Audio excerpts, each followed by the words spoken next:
Aleyküm rahmetullah.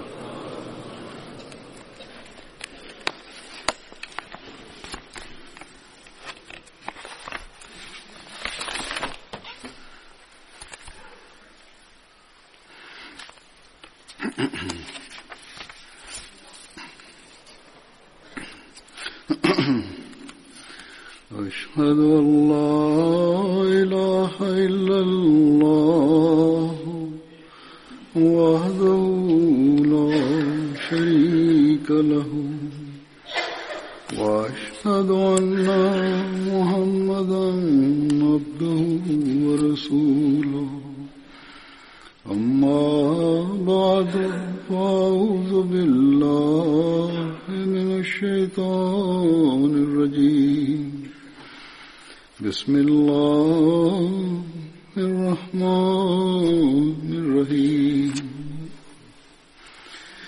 الحمد لله رب العالمين الرحمن الرحيم مالك يوم الدين إياك نعبد وإياك نستعين اهدنا الصراط المستقيم صراط الذين أنعمت عليهم غير المغضوب عليهم ولا الضالين.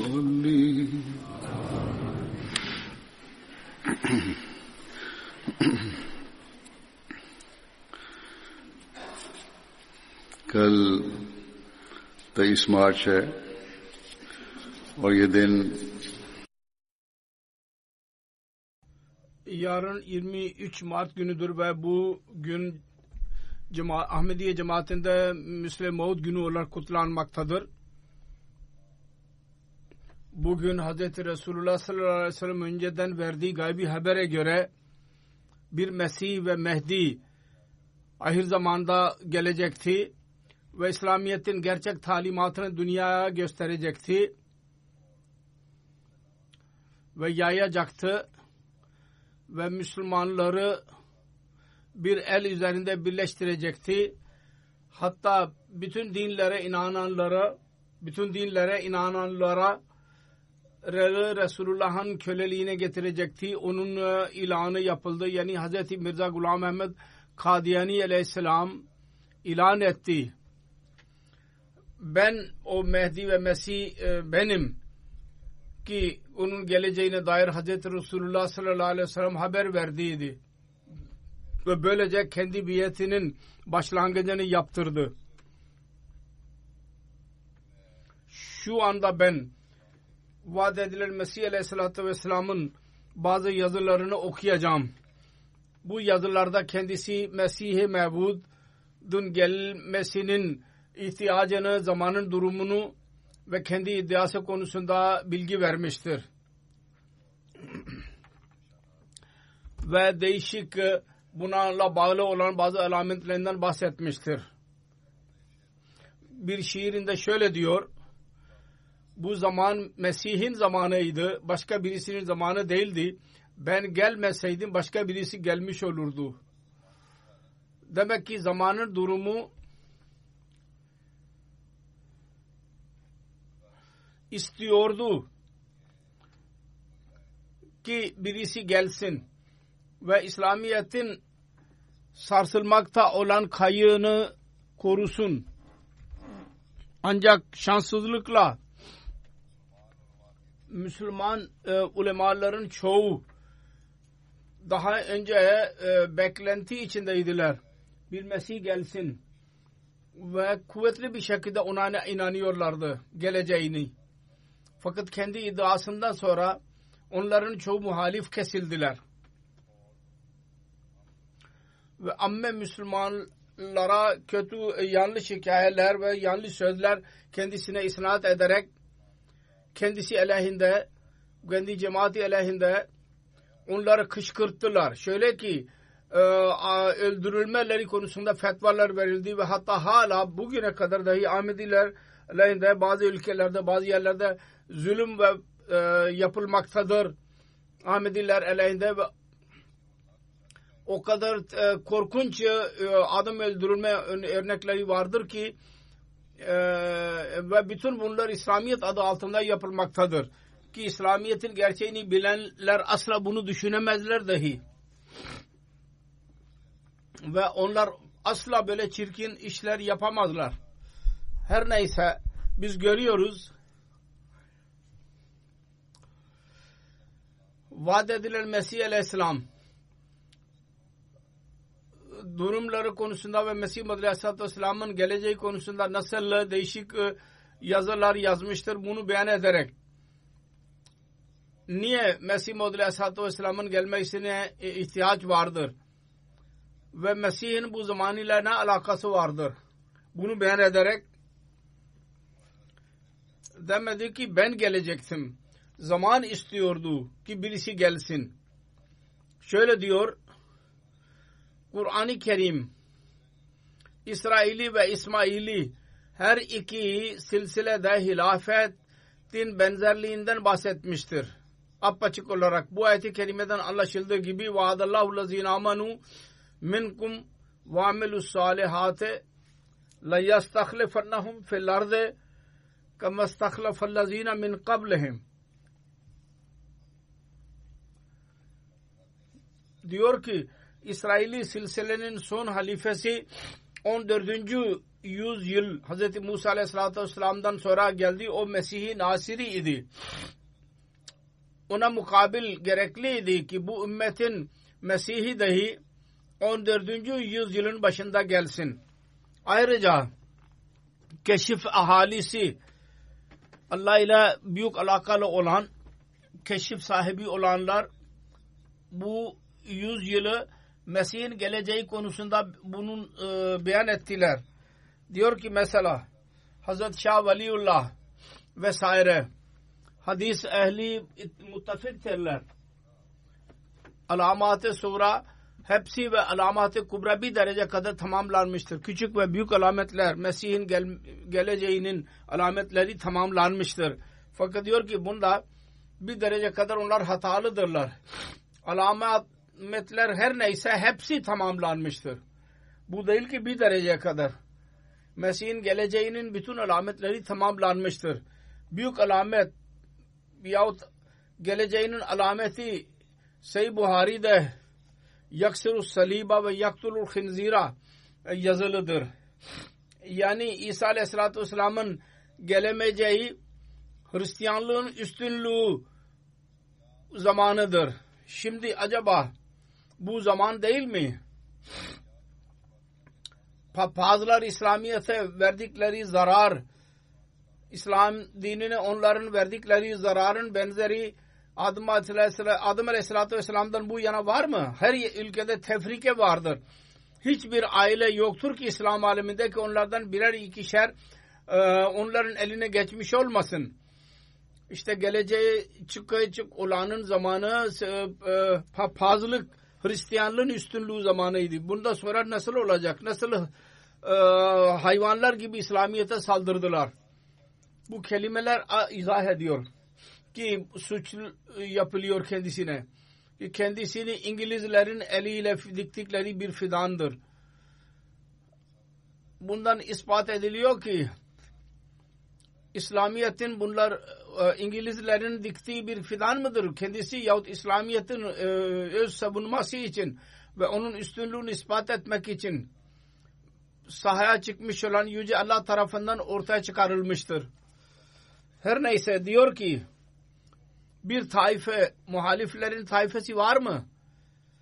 Ki Hz. Resulullah sallallahu aleyhi ve sellem vehşilercesine kelimelerle ve küfür ederek onu küfür etmemiş olsun. Şimdi eğer gelecek zatın bu zamanı değil ise gelirse de 100 seneye kadar gelecek çünkü o zamanı müceddididir. Mesih Muhammed Aleyhisselatü Vesselam'ın zamanı 100 yılın başlangıcı olur. Şimdi İslam'da öyle bir güç var mı ki bir 100 yıla kadar fazlalara göğüs gerebilsinler. Üstünlük son hadde vardı ve gelecek olan geldi.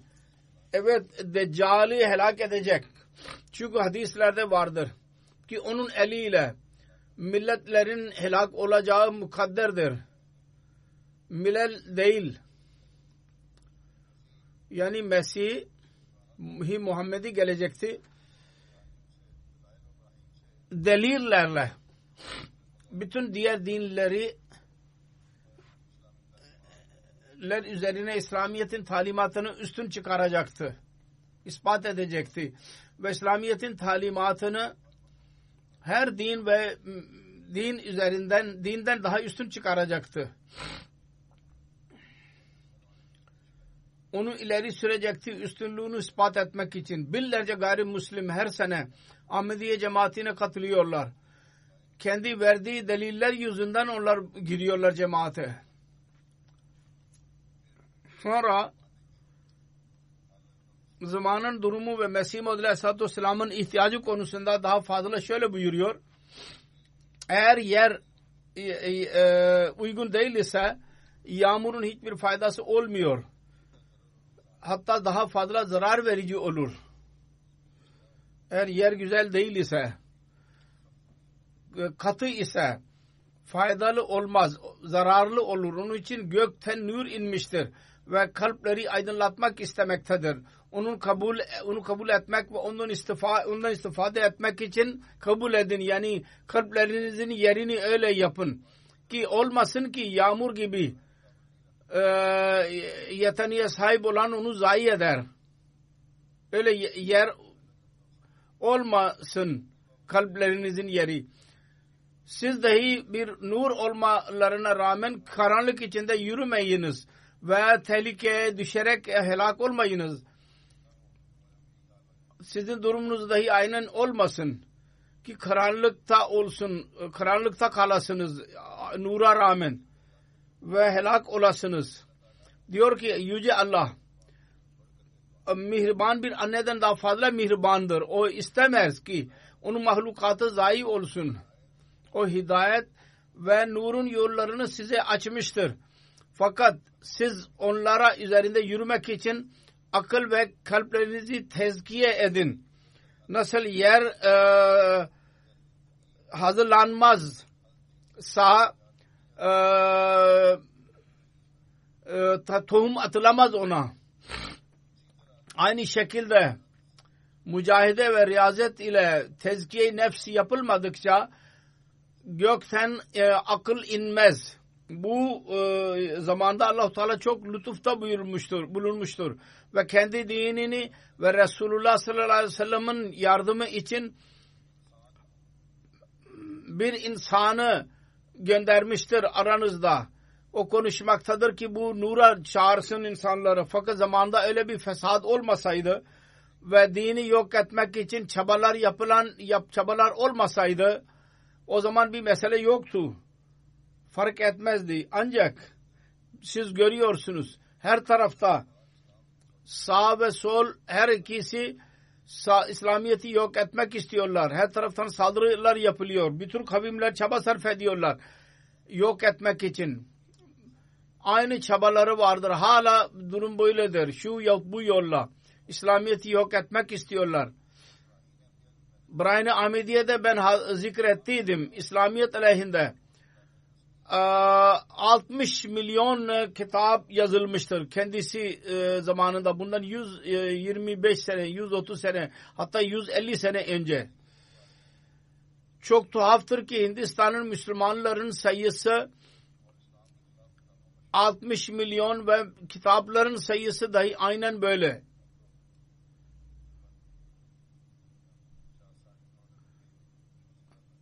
Şimdi 10 kat daha fazla çoğalmıştır Müslümanların sayısı.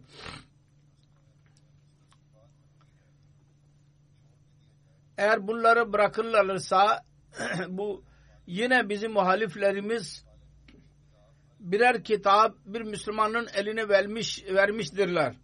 Ne kadar Müslümanların sayısı o kadar kitap yazılmıştır. Değişik yollarla, medya ile, sosyal medya ile, internet ile bundan daha fazla çoğalmıştır bu sayı. Yeni yollar benimsenmiştir.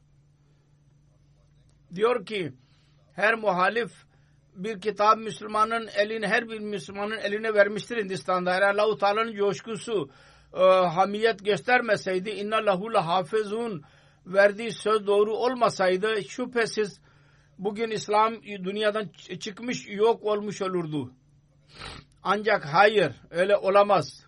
Allah-u Teala'nın gizli eli onu korumaktadır. Ben üzülüyorum.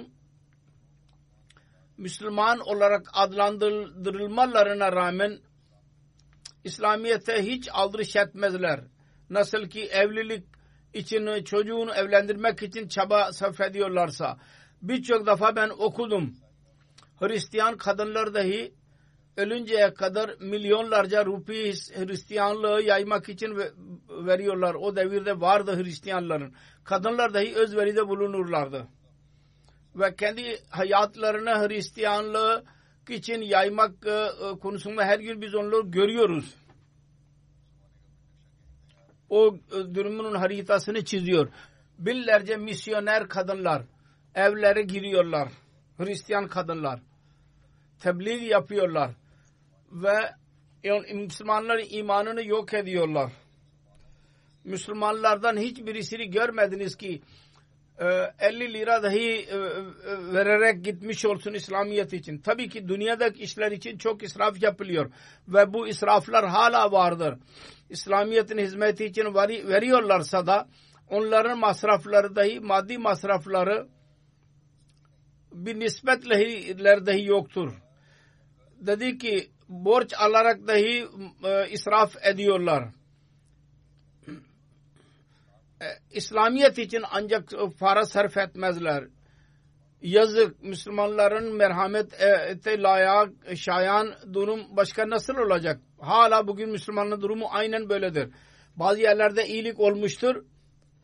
Ancak o da söylediğim gibi dünyadaki arzuları tamamlamak için ne kadar yapılıyorsa din için onda biri dahi sarf edilmiyor.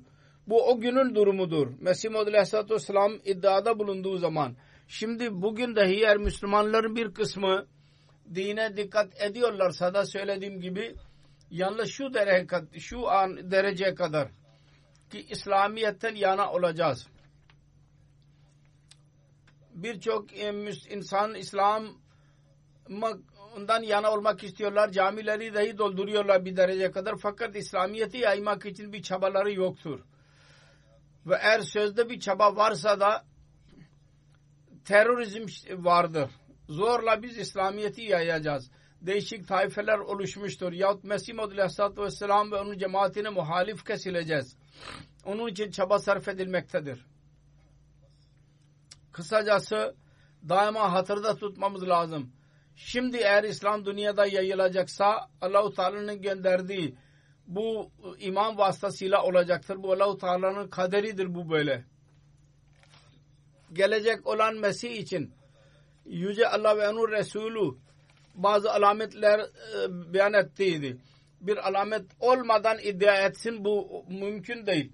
Şunu beyan ederek kendisi şöyle diyor. Geleceğin bir alameti vardır. Bu çağda Ramazan'da ay ve güneş tutulacak. Ay ve güneş tutulacaklar. Allah-u Teala'nın alametiyle alay edenler Allah ile alay ediyorlar. Kusuf ve husuf, ay ve güneşin tutulması iddiasından sonra olması öyle bir şeydi ki iftiradan ve yapmacıktan uzaktır. İftira denilemez buna. Tesadüf dahi denilemez. Aldatmaca dahi diyemeyiz. Dedi ki daha önce hiç bir tutulma yoktu öyle. Bu öyle bir alamet idi ki Allah-u Teala bütün dünya gelen zatın munadisini yapacaktı bütün dünyada.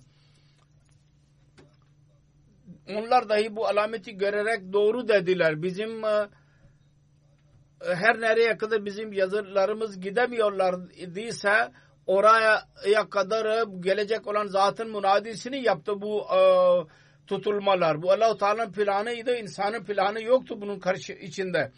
ne kadar filozof olursa olsun düşünsün ve bu alamet tamamlandı.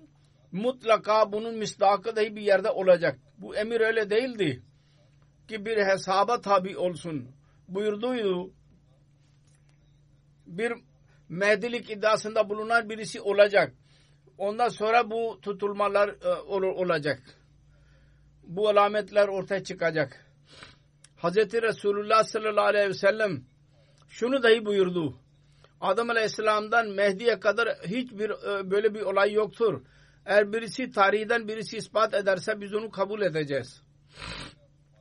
Sonra kendisi diyor başka bir alamet şuydu. O zaman Sitara Zussenin çıkacak. Kuyruklu yıldız çıkacak. Mesih-i Nasir aleyhissalatü vesselamın zamanında çıkmıştı. Şimdi o dahi çıktı. O Yahudilerin Mesih'ini ne haber verdiydi gökten.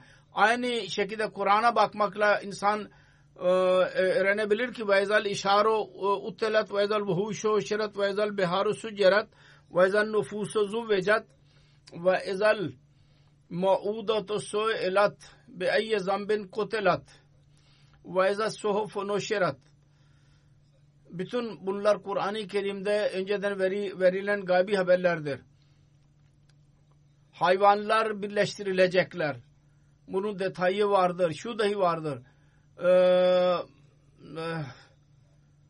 Hayvanatlar bahçesi, sonra talim her tarafa yayıldı. Sonra bazı kavimler saldırarak onları yok ettiler. Denizlerin birleştirilmesi, insanların birleştirilmesi vardır. Şimdi en güzel kolay yollar vardır.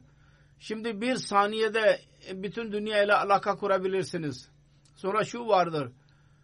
O zaman kadına zulüm yapılıyordu. Onun hakları yok ediliyordu, öldürülüyordu. Soru sorulacak. Niye beni öldürdünüz? Sayfeler neşredilecek. Şimdi pres ve medya vardır. Bütün bunlar ispat ederler ki bu zaman Mesih Maud Aleyhisselam'ın zamanıdır. Kur'an-ı Kerim'de bunun gaybi haberleri vardır. Diyor ki o çağda develer terk edilecek. En güzel binek eski zamanlarda vardı. O kadar güzel bir yeni bir şey çıkmış olacak ki bunlar terk edilecek. Bundan demir yollarının zamanı vardı. Şimdi haber vardı. Buna göre şimdi Medine ve Mekke arasında dahi demir yolu başlamıştır. Orada dahi demir yolları konmuştur. Şimdi bazı düşünenler vardı. Zannederlerdi ki bu ayetlerin alakası kıyamet ile vardır. Onlar düşünemezler ki kıyamet gününde deve nasıl hamile kalır, gebe kalır. Çünkü onlardan bahsedilmiştir Kur'an'da. Sonra her tarafta nehir çekilecek ve Kur'anlar neşredilecek, kitaplar. Bütün bunlar bu zamanın ile ilgilidir. Sonra diyor ki delil ileri sürerek bir yerde Mesih Maud Aleyhisselam ne zaman gelecekti? Şimdi mekan konusunda unutmayalım. Deccal'ın çıkışı doğuda beyan edilmiştir. Bizim ülkemiz Murat'tır ondan. Hicecül Kirame sahibi yazmıştır. Deccal Hindistan'da onun fitneleri çıkmaktadır ve zahirdir ki Zuhuri Mesih dahi aynı yerde olacak. Nerede Deccal çıkıyorsa. Sonra onun köyünün adı Kad'e olarak beyan edilmiştir. O da Kadiyan'ın özetidir. Mümkündür ki Yemen'de dahi bu adlı bir köy olabilir. Yemen'de dahi bu adlı bir köy olabilir deniliyor. Fakat unutmayalım. Yemen Hicaz'dan doğusunda değil, güneyindedir. Dedik bunun dışında kaza ve kader dahi bu acizin ismini koydurdu. O da buna latif işaret vardır bunda. Çünkü Gulam Mehmet Kadiyani'nin eğer cümel görene göre hesabı yaparsanız ebced hesabına göre 1300 olacaktır. Yani bu adlı bir imam 14. yüzyılın başında olacak. Kısacası Resulullah sallallahu aleyhi ve sellem işareti buna idi. Sonra daha fazla alametler konusunda diyor. Havadisler dahi bir alamet idi. Değişik afetler olacak. Gökten gelen havadisler taun vebası oldu, kıtlık oldu. O kadar fazla 5-6 sene oldu Hindistan'da, çok insanları helak etti. Eğer o daha da ilerlerse, beyan ediyor Mesih Muhammed Aleyhisselam, eğer bütün ülkeyi temiz edecek. O kadar hızla yayılıyor. Sonra yerli havadisler, kötülükler, pislik insanları helak etmiştir ülkeleri ve kavgalar vardır. Savaşlar, yerel savaşlar. Allah-u Teala mamur gökten bir alamet göstersin. Bir le-i-kiram alameti az mıydı? Birkaç seneye kadar 5 sene savaştı. Her ikimiz yazılar yazdık. Bu olay meşhur oldu. Her tarafta mukabele vardır benimle. Mesih Muhammed Aleyhisselam ile. O kadar şöhret ki onun örneği dahi muhaldır. Sonra aynen oldu. Nasıl denildiyse. Bunun başka bir naziri benzeri var mı?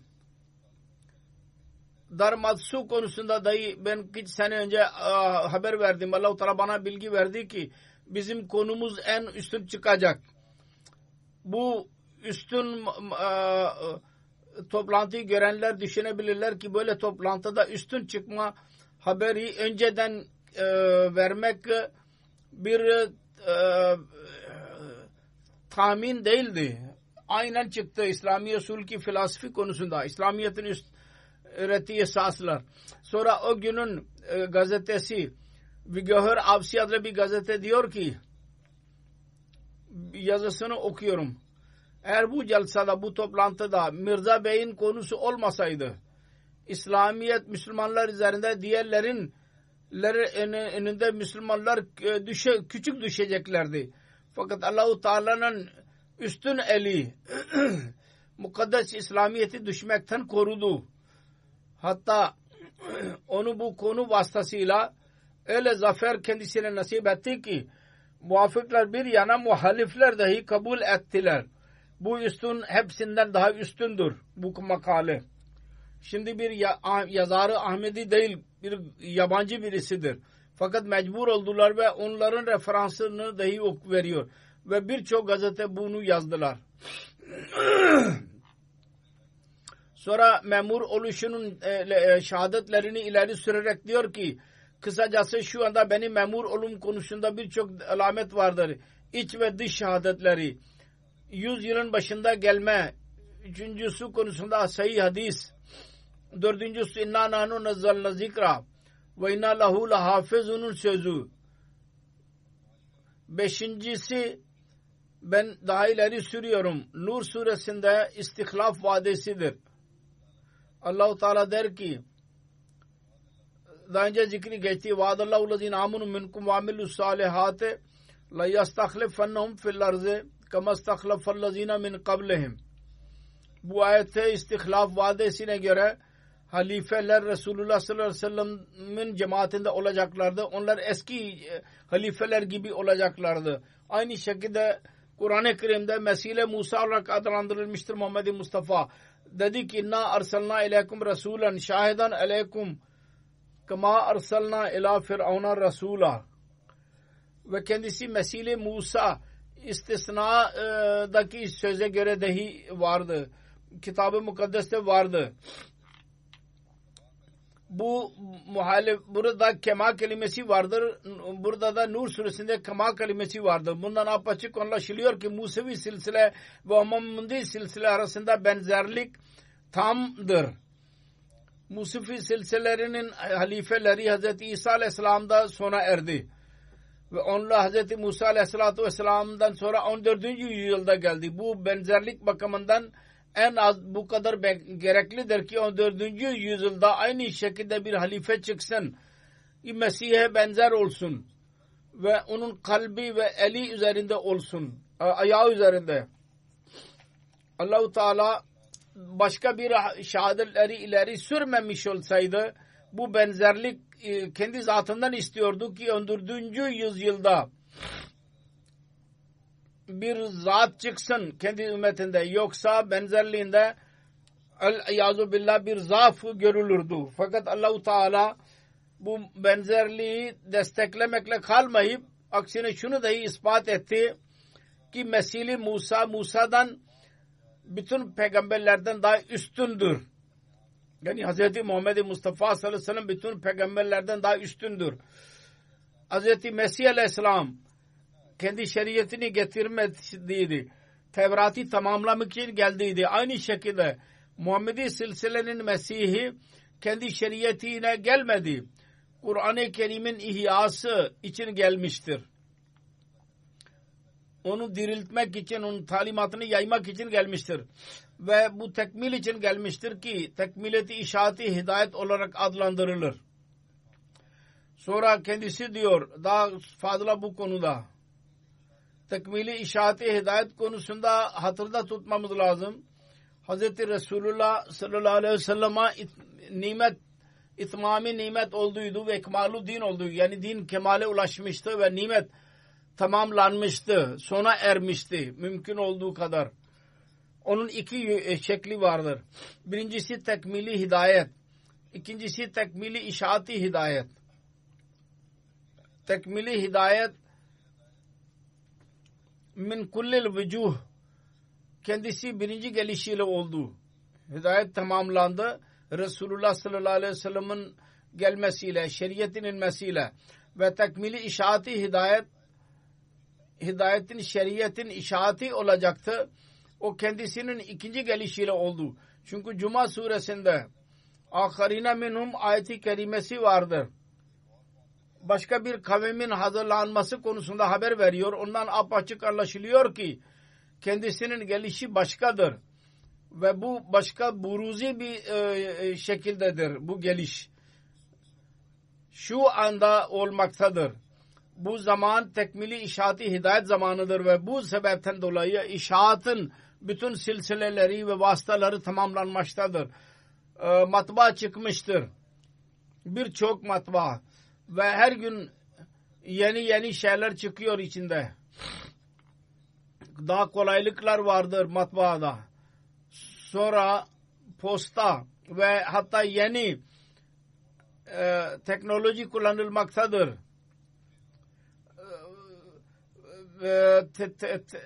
Uçak ve tren ve bütün bunlar bir şehir haline getirmiştir dünya insanları. Bu ilerlemeler dahi Hz. Resulullah sallallahu aleyhi ve sellem'in ilerlemesidir. Çünkü bununla kendisinin kamil hidayetinin kemale ulaşması, tekmili işaret-i hidayet olmaktadır bunun vasıtasıyla. Diyor ki bütün bu konuları birleştirerek akıllı düşünsün. Bizim söylediğimiz acaba yüzeysel olarak reddedilmeye layık mıdır? Yahut şöyle midir ki onu dikkatle düşünelim üzerinde. Bizim iddiamız her neyse bu 100 yılın başında mıdır değil midir? Eğer biz gelmeseydik her bir insan için gerekliydi ki o bir gelecek birisini beklesin. Çünkü 100 yılın başı geldiydi. Ve şimdi 20 sene geçmek üzeredir. Daha fazla üzerinde düşünmemiz lazım. Fesad çağırmaktadır. Mutlaka onun bir insan gelmeli ıslah için. Diyor ki Hristiyanlık hayasızlık yaymakmıştır. Onun bir haddi sınırı yoktur. Müslüman çocukları dahi etkilenmiştir bundan. Sanki Müslümanların çocukları değil onlar. Sonra diyor ki hakkı öğrenmenin yolu ne olmalı? Nasıl hakkı öğrenelim?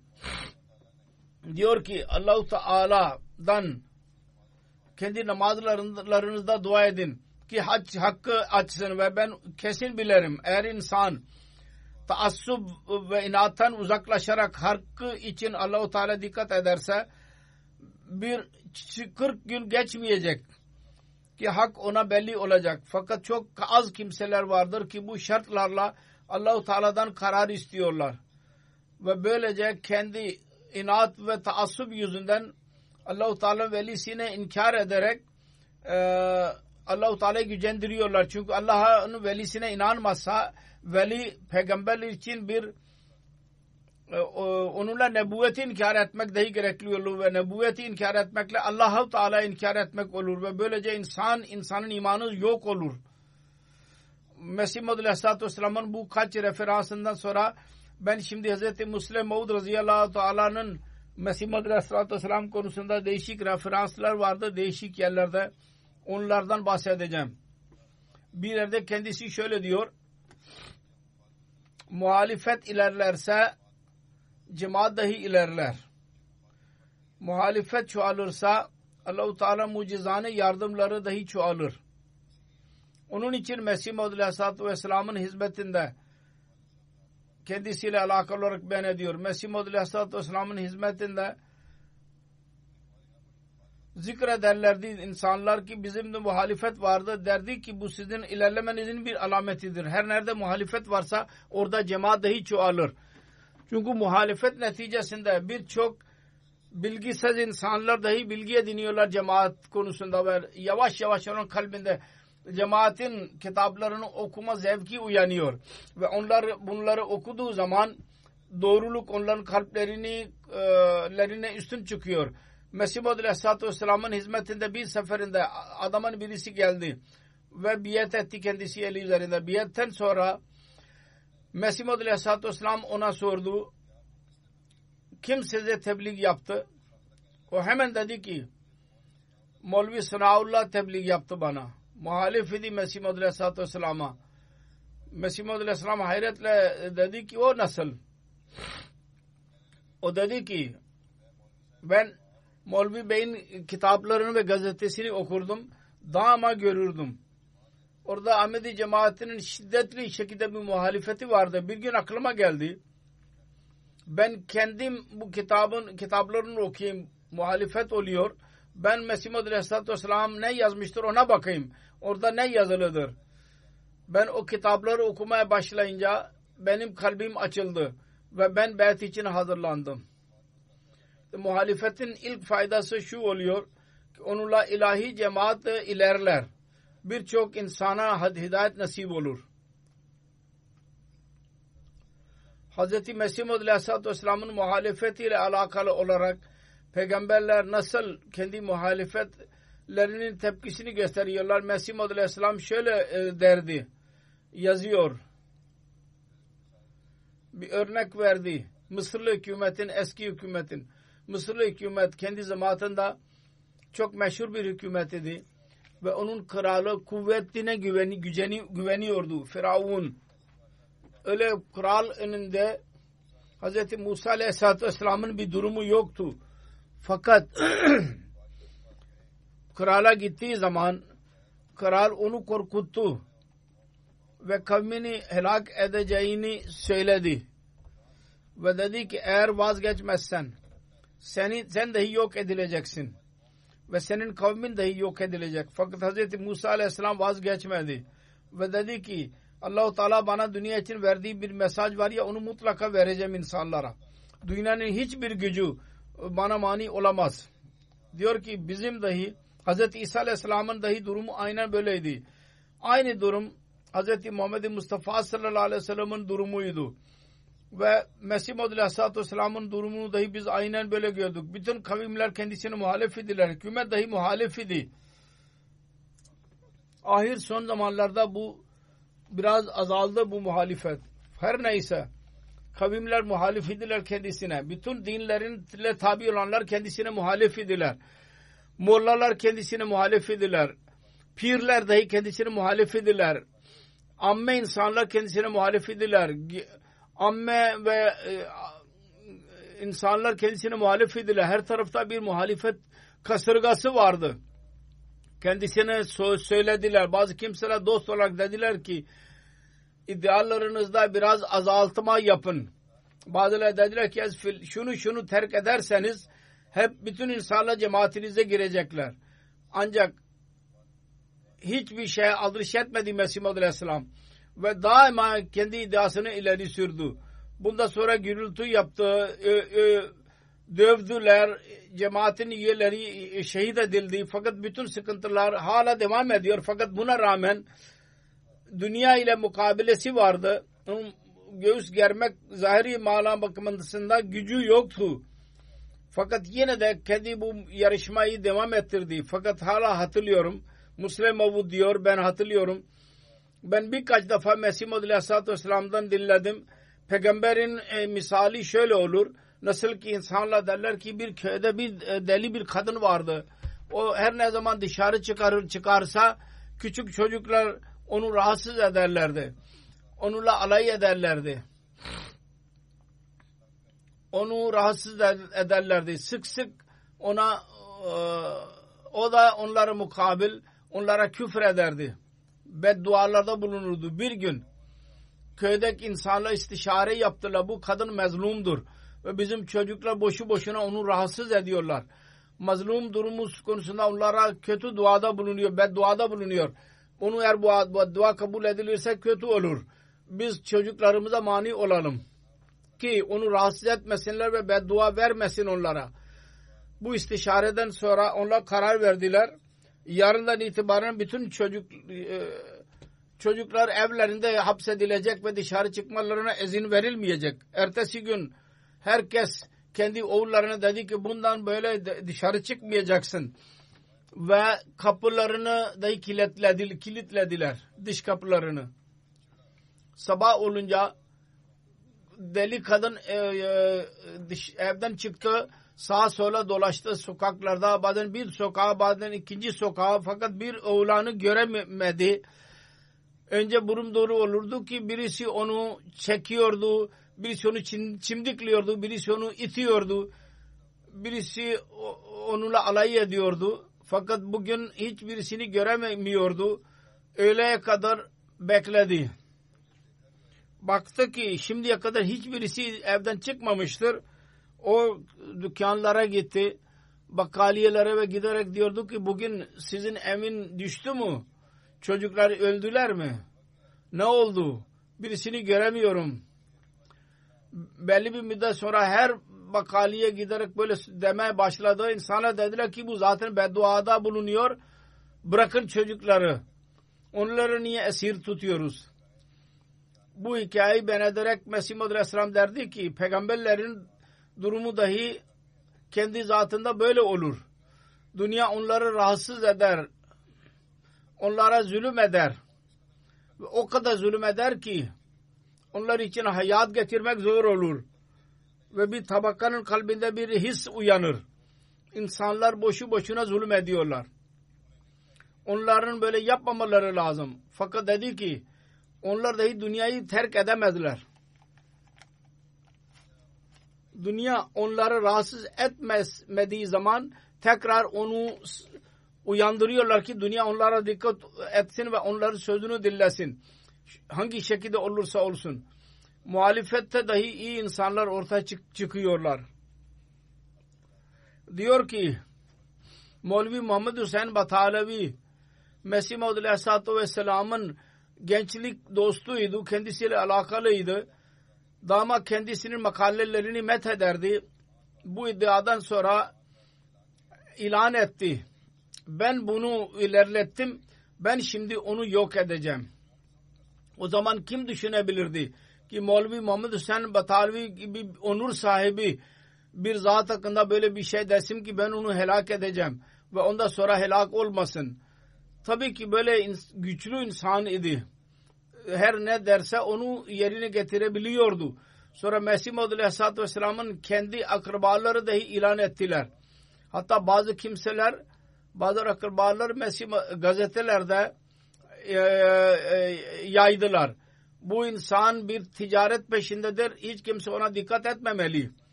Ve böylece bütün dünyayı onun aleyhinde çevirmeye çalıştılar. Sonra diyor ki ben hatırlıyorum birçok çalışan kammi olarak isimlendiriliyorlar. Çalışanlar, hizmetçiler yapmayacağız hizmet dediler. Hizmetçiler iş yapmayacağız dediler. Bizim akrabalarımız bunun muharriki idi. hepsi kendisini yok etmek istediler. Fakat ne oldu? Bugün kendisinin adı dünyanın 212 ülkesine kadar yayılmıştır. Emirül Müminin diyor. Bu doğruluk değil ise de nedir? Sonra başka bir alamet vardır. Doğruluk alameti diyor ki Allah-u Teala Hz. Mesih Maud Aleyhisselatü Vesselam'a bizim aramızda ortaya çıkardı. O kendi varlığı bizim için ayatı mübeyyinat oldu. Her kim kendisinin yanında oturdu ona Kur'an-ı Kerim ve Muhammed Resulullah sallallahu aleyhi ve sellem'in doğruluğunu gördü. Ve hiçbir şey onu İslam'dan uzaklaştıran olamadı. Mesih Maud Aleyhisselatü Vesselam'ı aleyhinde Karim'din bir duruşma yaptığı Hindu idi hakim. Aryalar kışkırttılar. Dediler ki Mesih Maud Aleyhisselatü Vesselam'a mutlaka bir ceza versin. Ve o da söz verdi. Haca Kebaluddin korktu. Bunu dinleyince Mesih Maud Aleyhisselatü Vesselam'ın hizmetine gitti Gurdaspur şehrine ve orada duruşmada kendisi oradaydı. Ve dedi ki efendim çok üzgün bir şeydir. Hindular karar hakimden söz aldılar. Mesih Maud Aleyhisselam uzanıyordu. Hemen ayağa kalktı ve dedi ki Haca Bey Allah-u Teala'nın arslanına kim el atabilir? Ben Allah'ın arslanıyım. Ona söylesin bana el atsın. Sonra aynen olduğu hakim idi Hindu. Birdenbire iki hakimin önüne bu duruşma sunuldu. Ve her iki hakim vardı Mesih Maud Aleyhisselam diyor. Onlar mahkemesinde bu sırayla duruşma yapıldı ve her ikisi ceza gördü. Birisi işten atıldı. Kendisinin başka birisinin oğlu nehirde battı. Ve o da Delhi'ye döndü. O kadar etkisi vardı. Müslüman diyor ki ben bir seferinde Delhi'ye gidiyordum. Ludhiana şehrinde benimle görüştü. Ve çok ilha ile yalvararak bana dedi ki dua edin. Allah-u Teala bana sabır versin. Ben çok büyük hatalarda bulundum. Ve benim durumum öyledir ki ben korkuyorum ki ben Delhi'ye dönmeyeyim. Dedi ki benim bir oğlum vardır dua edin. Bir çocuk öldü. Bir oğul daha vardır. Dua edin Allah-u Teala onu ve beni helak olmaktan korusun. Biz Mesih Maud Aleyhisselatü Vesselam'a kötülük yaptık. Kısacası Mesih Maud Aleyhisselatü Vesselam'ın sözünü yerine geçtik. Allah-u Teala'nın arslanına kim el atabilir? Ve Hindular başarısız kaldılar. Hindu Aryalar. Sonra diyor ki Mesih Maud Aleyhisselatü Vesselam'ın zamanında bir enteresan bir olayı daha vardır. Bir dostu vardı. Mevlevi Muhammed Esin Batalivi'nin dahi dostuydu. Adı Nizamuddin idi. 7 hac yaptı 7 defa. Çok güler yüzlüydü. Mesih Maud Aleyhisselatü Vesselam ve Muhammed Hüseyin Batalivi her ikisiyle dostluk ilişkisi vardı. Mesih Maud Aleyhisselatü Vesselam memur olduğu konusunda iddiada bulundu ve Muhammed Hüseyin Batalivi kendisine aleyhinde kafirlik fetvası verdi. O çok üzüldü. Çünkü Mesih Maud Aleyhisselatü Vesselam'ın iyiliğine inanıyordu. Ludhiana'da yaşıyordu. Muhalifler Mesih Maud Aleyhisselatü Vesselam aleyhinde bir şey söylediği zaman onlarla kavga ederdi. Ve derdi ki onun durumuna bakın önce. O çok iyi bir kimsedir. Ben onun yanında kaldım. Eğer Kur'an'dan bir şey kendisine anlatılırsa hemen kabul etmek için hazır olur. Hiç aldatmaz. İnsanları aldatmaz.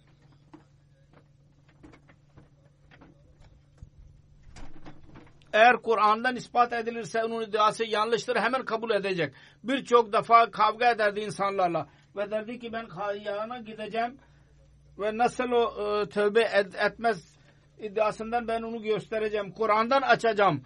Kur'an-ı Kerim'in ayeti kerimesinin göğe gittiği konusunda söylersem hemen kabul edecek diye inanıyorum. De diyor ki ben inanıyorum o Kur'an'ın sözünü dinledikten sonra bir şey söylemez. Bir gün aklına geldi. Ludhiana'dan Kadiyana geldi. Gelir gelmez dedi ki siz İslamiyet'i terk mi ettiniz ve Kur'an'ı inkar mı ettiniz? Mesih Maud Aleyhisselam dedi ki bu nasıl olabilir? Kur'an'a inanıyorum. İslam benim dinimdir. Dedi ki elhamdülillah. Ben insanlara aynısını diyorum ki Kur'an'ı asla terk edemez. Sonra dedi ki eğer ben Kur'an'dan yüzlerce ayet bu konusunda size gösterirsem İsa Aleyhisselatü Vesselam'ın gökyüzüne gittiğine dair siz inanır mısınız? Mesih Muhammed Aleyhisselam buyurdu ki yüzlerce ayetin zikrine bir tek ayet gösterirseniz ben onu kabul edeceğim. Dedi ki elhamdülillah. Ben insanlara aynısını söyledim. Hazreti Mirza Bey ile söz kabul ettirmek zor değil. Boşu boşuna gürültü yapıyorlar insanlar. Sonra dedi ki yüzlerce değil, ben 100 ayeti İsa Aleyhisselatü Vesselam'ın diri oluşu konusunda gösterirsem kabul eder misiniz? Mesih Muhammed Aleyhisselam dedi ki ben size söyledim, eğer bir tek ayet bana gösterirseniz ben kabul edeceğim. Kur'an-ı Kerim'in yüzlerine ayetine nasıl amel etmek gerekliyse onun her bir sözüne amel etmek gereklidir. Bir yahut 100 sorusu değil. 100 değil 50 ayet ben sürersem terk edecek misiniz iddiasını? Mesih Muhammed Aleyhisselam tekrar dedi ki ben size söyledim, bir tek ayet bana gösterin. Onu kabul etmeye razıyım. Mesih Muhammed Aleyhisselatü Vesselam onu beyan ediyordu. O da şüphe ediyordu ki belki bu kadar Kur'an'da ayet olmayabilir. Sonunda dedi ki 10 ayet ileri sürersem mutlaka kabul eder misiniz? Mesih Muhammed Aleyhisselatü Vesselam güldü ve dedi ki ben size daha önce size söylemiş bulunuyorum. Bir tek ayet bana gösterin. O dedi ki tamam şimdi ben gidiyorum. 4-5 güne kadar geleceğim. Ve size Kur'an'dan öyle ayetler göstereceğim. O günlerde Vali Muhammed Hüseyin Batalevi Lahor'daydı. Ve Hazreti Mevlana Nuruddin radıyallahu anh oradaydı, birinci halife. Ve Mevlana Muhammed Hüseyin Batalevi ile tartışma konusunda şartlar vardı ve aralarında mektuplaşma vardı. Konusunun tartışma konusu vefat-ı Mesih idi.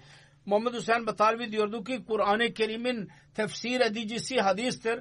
Hadislerden bir şey ispat edilirse Kur'an-ı Kerim'in sözü olarak kabul edilecek. Onun için hadisler bakımından hayat-ı Mesih ve vefat-ı Mesih konusunda tartışmamız lazım.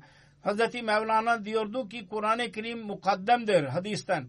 Onun için Kur'an'dan iddianızı ispat etmelisiniz. Bunu birkaç gün devam etti ve onu özetlemek için şu ya bu yolla Muhammed Hüseyin Batalevi ile tartışma olsun. Hazreti Mevlana Nuruddin onun birçok sözünü kabul etmeye devam etti. Tamam bu dahi doğrudur, bu dahi doğrudur. Muhammed Hüseyin Batalevi kabul ediyor. Benim şartlarımı kabul ediyorlar diye. Bu arada Mevlevi Nizamuddin dahi oraya gitti. Mesih Muhammed Aleyhisselatü Vesselam'dan ayrıldıktan sonra oraya gitti ve dedi ki bütün tartışmaları bırakın. Ben Mirza Bey ile görüştüm. O tövbe etmeye razıdır. Ben sizin dahi dostuyum ve Mirza Bey'in dahi dostuyum. Onun için ben ihtilafıyla çok sıkıntı içindeyim. Ben biliyordum ki Hz. Mirza Bey'in tabiatında iyilik vardı. Ben onun yanına gittim ve ondan söz aldım. Kur'an'dan 10 ayet Hz. İsa Aleyhisselatü Vesselam'ın gökyüzüne gittiğine dair gösterilirse hayat-ı Mesih Aleyhisselatü Vesselam'a inanacak. Siz öyle 10 ayet bana gösterin. Mevli Muhammed Hüseyin Batalevi'nin tabiatında öfke vardı. Kırgınlık. Hemen öfkelenirdi. Dostuna dedi ki bedbaht sen benim bütün işimi bozdun. Ben 2 aydan beri tartışarak onları hadise doğru çektim. Sen yine onları Kur'an'a doğru götürdün. Miyan Nizam Bey dedi öyle mi? 10 ayet dahi yok mu sizde? O dedi ki sen cahil birisisin. Sen nereden bilesin? Kur'an'ın anlamı nedir? Minna Nizamuddin Bey'e bu şeyler söyledi. Mevlevi Bey. O dedi ki tamam. Hangi tarafta Kur'an ise ben de aynı taraftayım. Öyle diyerek Kadiyan'a gitti ve Mesih Muhammed Aleyhisselatü Vesselam'ın eli üzerinde biat etti. Böylece onun biat olayı vardır. Müslüman diyor ki bakın Kur'an'a Mesih Muhammed Aleyhisselatü Vesselam'a ne kadar güveniyordu ve kendisi ne kadar kuvvetli bir şekilde diyordu ki Kur'an kendisi aleyhinde olamaz.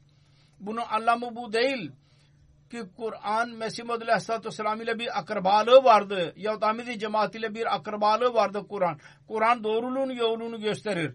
Hangi insan yolda olursa onu himaye edecek. Mesih Muhammed Aleyhisselatü Vesselam kesin biliyordu ki kendisi haktan yanadır. Onun için Kur'an da kendisiyle birlikteydi. Onun için Mesih Muhammed Aleyhisselatü Vesselam derdi ki eğer benim bir iddiam Kur'an aleyhinde olursa ben onu çöp tenekesine atmaya razıyım. Bunun anlamı asla olamaz ki Mesih Maud Aleyhisselatü Vesselam'ın kendi iddiası konusunda şüphe içindeydi. Bunu söylemenin anlamı şuydu ki kendisi kesin biliyordu Kur'an beni destekleyecek. Ve bu umid ile dünya biz başarıya ulaşıyoruz ve bugün dahi bizim başarımızın ve Mesih Maud Aleyhisselatü Vesselam'ın mesajını dünyaya ulaştırmanın vasıtasıdır. Ve inşallah Teala Kur'an daima bizimle birliktedir. Mesih Maud Aleyhisselatü Vesselam şöyle buyurmuştur.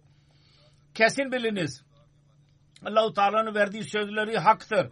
Kendi verdiği söze göre bir uyarıcıyı gönderdi dünyaya. Dünya onu kabul etmedi. Fakat Allah-u Teala onu mutlaka kabul edecek. Ve çok kuvvetli saldırılar vasıtasıyla onun doğruluğunu ortaya çıkaracak. Ben size doğrusunu söylüyorum. Ben Allah-u Teala'nın verdiği söze göre Mesih olarak geldim. İster kabul edin, ister reddedin. Ancak sizin reddetmenizle bir şey olmayacak. Allah-u Teala'nın ettiği irade mutlaka tamamlanacak.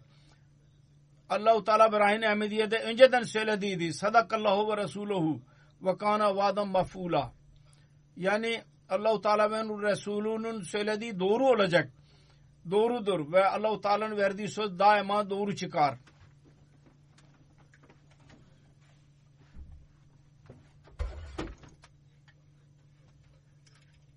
Şimdi geçen Cuma günü o bir olay oldu.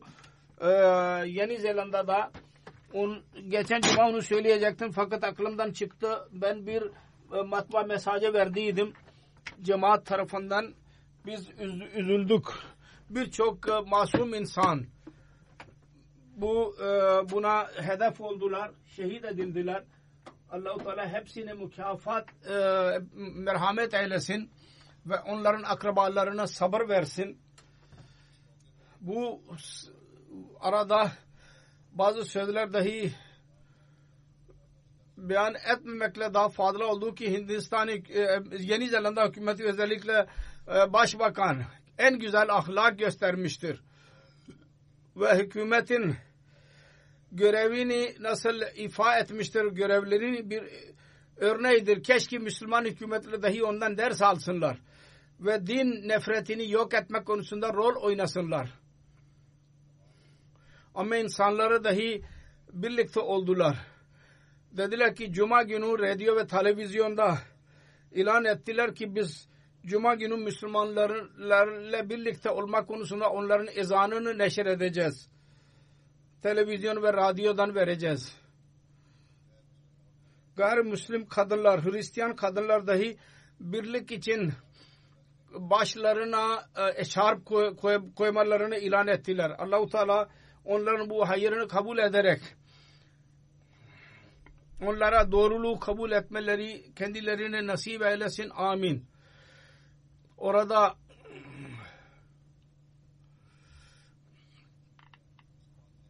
Müslüman idiler camide birçok kimse. Onlardan bir bayan zalim katil onu şehit etti.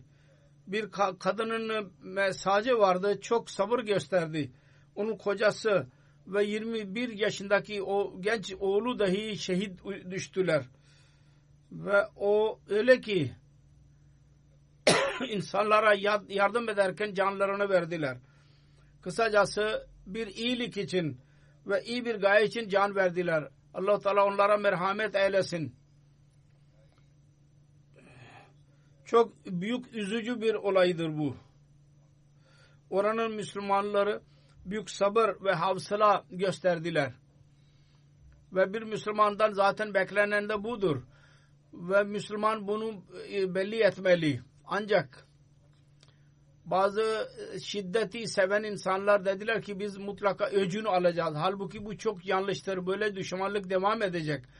Dua ederim İslam'da bu şiddeti seven taifeler dahi yok olsun ve İslamiyet'in güzel talimatı dünyaya yayılsın. Ve Müslümanlara dahi Allah-u Teala güç versin. Ki onların çoğu hatta bütün hepsi zamanın imamına inansınlar. Ki daha sonra birlik olarak İslamiyet'in gerçek ve güzel talimatını yayalım. Ayrıca namazlardan sonra ben bazı kayıp cenazelerini kıydıracağım. Birinci cenaze Mevlana Hurşid Ahmed Anver'in cenazesidir. Kendisi Kadiyan'da vekilül mal idi, Tehrik-i Cedid.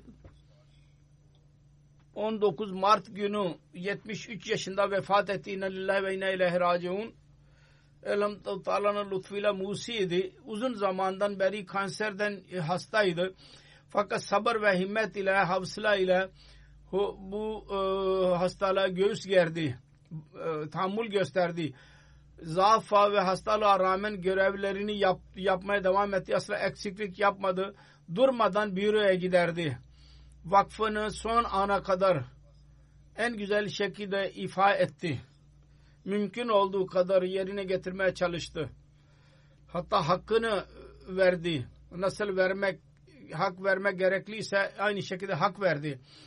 Merhum Abdülazim Derviş Kadiyan ve Reisa Hanım'ın oğluydu ve Pindi Batiya ile alakası vardı. Onun ailesinde kendisi Ahmediye cemaatine girmek nasip oldu kendisine.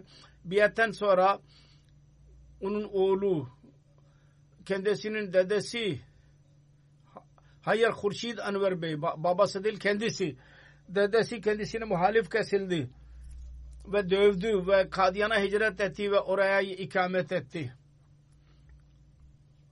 Çocukluğunu Kadiyan'da geçirdi.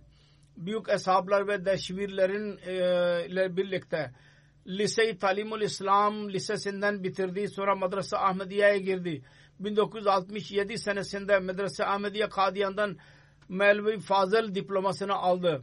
Ve Kadiyan'da ilk olarak Madrasa Ahmediye'de hoca olarak görevlendirildi. 1982 senesinde Medar gazetesinin müdürü ve menajeri olarak görevlendirildi.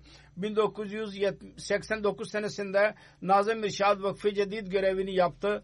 Sonra Naib Nazır İşahat, Sadr Meclis Kudamul Ahmediye Hindistan, Naib Nazır Beytul Mal Ahmet görevlerini yaptı. 2006 senesinde ben onu Vekilül Mal Tehrik-i Cedid olarak görevlendirdim. Ve bu görevde ölünceye kadar en güzel bir şekilde görevlerini yaptı. Aynı şekilde birçok merkez komitesinin başkanı yahut üyesiydi. Yeteneği çoktu yönetsel ve can atarak görevlerini güzel bir şekilde güler yüzle ifade ederdi. Çanda Tehrik-i Cedid daha Hindistan'ın durumunu daha da kuvvetlendirdi. Çaba sarf etti. Ve gerideydi. Allah-u Teala'nın lütfuyla çok ileri safhaya getirdi. Paraya değer verirdi cemaatin parasına. Ve dikkatli bir şekilde harcardı. Bilgisel yeteneği çoktu. Kendi makaleleri güzel olurdu. Yıllarca kadar Ahbar Badr gazetesinin müdürü olarak görev yaptı. Akbar Bedir de kendisinin makaleleri din bilgisiyle doğru olurdu. Fesat ve belagat ile dolu olurdu. Hyderabad Dakkan'da bir yarışma olurdu. Tamir-i Millet adlı bir idare, orada Resulullah'ın sireti konusunda yarışma yapılırdı. Orada dahi bir defa bir makale gönderdi ve birinci oldu. 40 sene eskidir bu gençliğinde. Merhum birçok iyiliğe sahibiydi. Misafirperverlik, çaba sarf etmek vasıflarıydı. Celsa salanadan önce misafirler için hazırlıkta bulunurdu ve güzel bir şekilde misafirperverlik yapardı. Düşüncesi güzel idi. Fakirlerin yardımcısıydı. Ve hilafeti çok seven birisiydi. 52 sene aşağı yukarı hizmette bulundu. 44 tane kız ve oğul vardır. Bir tane oğul buradaydı. Burada ve bir kızı Amerika'dadır ve bir tane Kadiyan'dadır. Onun damadı Halid Ahmed Aladin yazdı. Hastalık esnasında biz ona derdik ki istirahat edin. Derdi ki ben istiyorum ki son ana kadar hizmet ederek ben Allah-u Teala'nın huzuruna hazır olayım. Ve bu sözü yerine getirdi.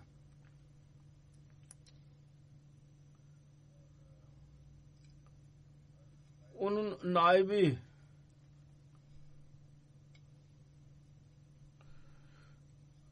Sadr Meclis Tahrik-i Cedid yazıyor. Öğrencilikten beri benimle alakası vardı ve değişik zamanlarda benimle beraber biz çalıştık.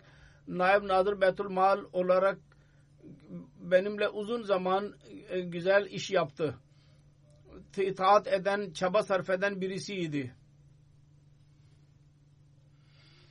Mali muamelelerde çok derin bir Tahrik-i Cedid'in bütçesi azaltıldı. Allah-u Teala'nın lütfuyla şimdi milyonlara ulaşmıştır. İkinci cenaze Allah-u Teala derecelerini yükselsin ve çocuklarına dahi onun iyiliğini devam ettirmeleri nasip eylesin. İkinci cenaze Tahir Hüseyin Munşi Naib Amir Fici'nin cenazesidir. 5 Mart 72 yaşında 5 Mart günü vefat etti. İnna lillahi ve inna ileyhi raciun. Fici cemaatinin hizmetçisiydi. Uzun zaman Naib Amir görevini yaptı.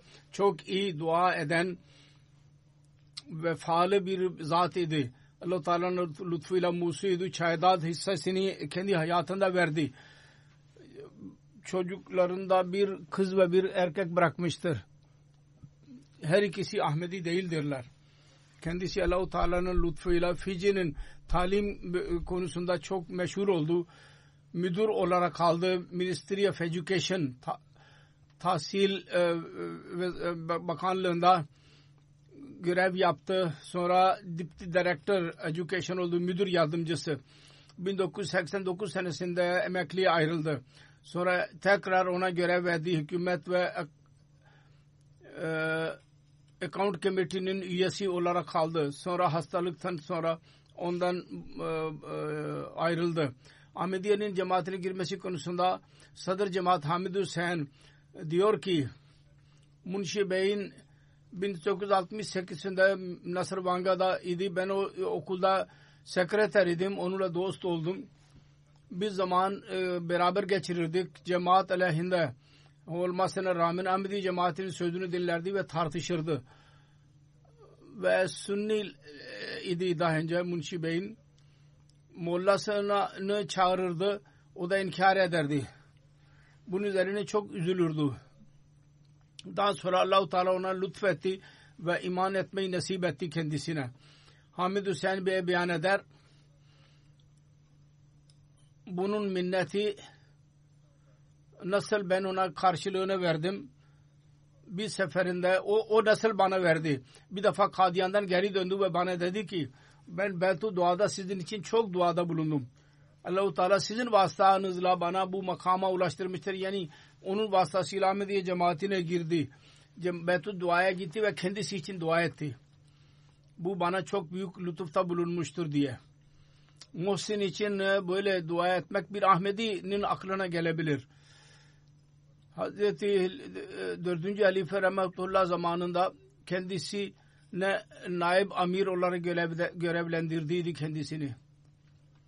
Naim İkbal sahip Muballik İkbal diyor ki vefalı idi. Hilafeti çok vefa alakası vardı. Hilafete saygı göstermeyi tavsiye ederdi her insana. Kendi örneğini gösterirdi insanlara. Bir konuda ihtilaf olursa halifenin düşüncesi şöyledir diye öğrenirse hemen kendi fikrinden vazgeçerdi. Üçüncü cenaze Musa Sisko Bey'in cenazesidir. Mali'nin vatandaşıdır.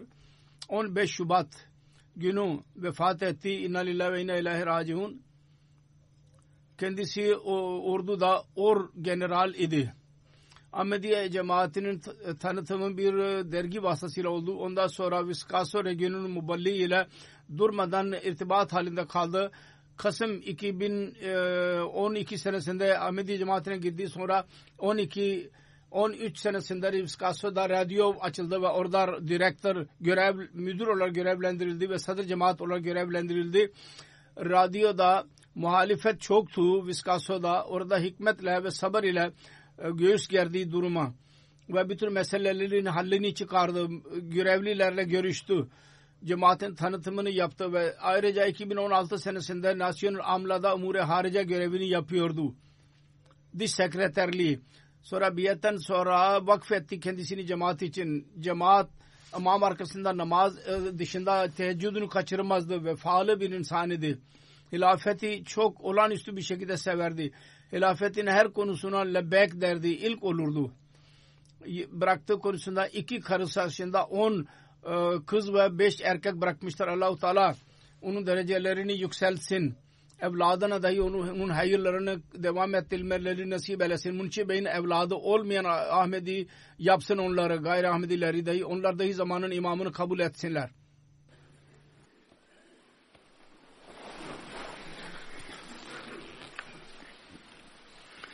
Elhamdülillah